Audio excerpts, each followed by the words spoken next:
Assalamualaikum warahmatullahi wabarakatuh.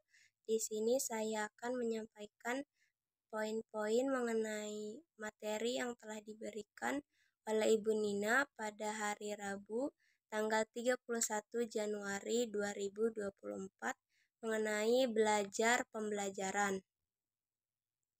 Yang pertama, pengertian belajar adalah aktivitas ke arah perubahan tingkah laku melalui interaksi aktif individu terhadap lingkungan.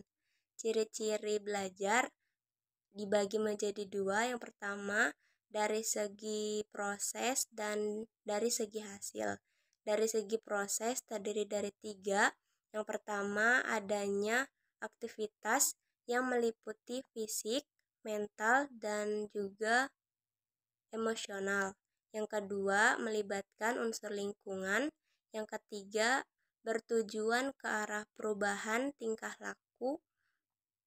Dan dari segi hasil yang yaitu bersifat relatif tetap dan diperoleh melalui usaha. Mengapa sih kita perlu belajar? Yang pertama, potensi manusia bersifat laten dan terbuka. Yang kedua, pertumbuhan dan perkembangan manusia lebih banyak. Selanjutnya yaitu pembelajaran. Pengertian pembelajaran adalah penyediaan sistem lingkungan yang mengakibatkan terjadinya proses belajar pada diri siswa. Ciri-ciri pembelajaran: yang pertama, unsur guru. Yang kedua, unsur siswa. Yang ketiga, aktivitas guru siswa. Yang keempat, interaksi guru siswa. Yang kelima, ke arah perubahan tingkah laku. Dan yang keenam, proses dan hasilnya terencana atau terprogram. Mengapa kita perlu pembelajaran?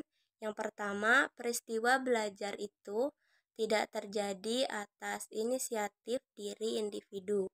Yang kedua, individu memerlukan bantuan untuk mengembangkan potensi yang ada pada diri. Yang ketiga, perlunya lingkungan yang kondusif guna mencapai tujuan pembelajaran.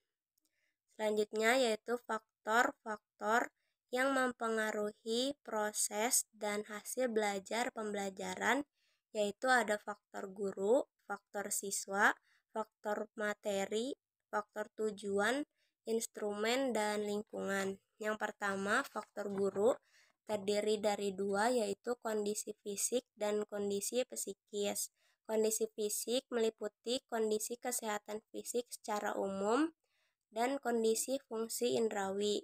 Sedangkan kondisi psikis itu meliputi suasana kejiwaan, kompetensi pedagogis, kepribadian, sosial, serta profesional. Yang kedua ada faktor siswa sama dengan faktor guru, yaitu kondisi fisik dan kondisi psikis. Kondisi fisik itu kondisi kesehatan fisik secara umum dan kondisi fungsi indrawi. Sedangkan kondisi psikisnya itu meliputi bakat, minat, kemampuan, motivasi, serta situasi kejiwaan. Yang ketiga ada faktor tujuan, meliputi kejelasan, urgensi, tingkat kesulitan, serta kesesuaian dengan tingkat perkembangan siswa.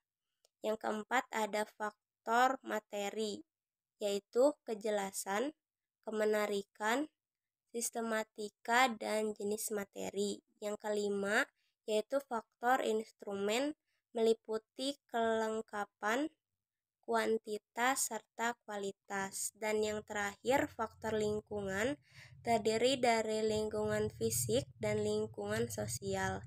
Lingkungan fisik meliputi suhu dan kelembapan, sedangkan lingkungan sosial meliputi manusia dan representasi manusia. Baik, mungkin itu saja poin-poin yang bisa saya sampaikan. Wassalamualaikum warahmatullahi wabarakatuh.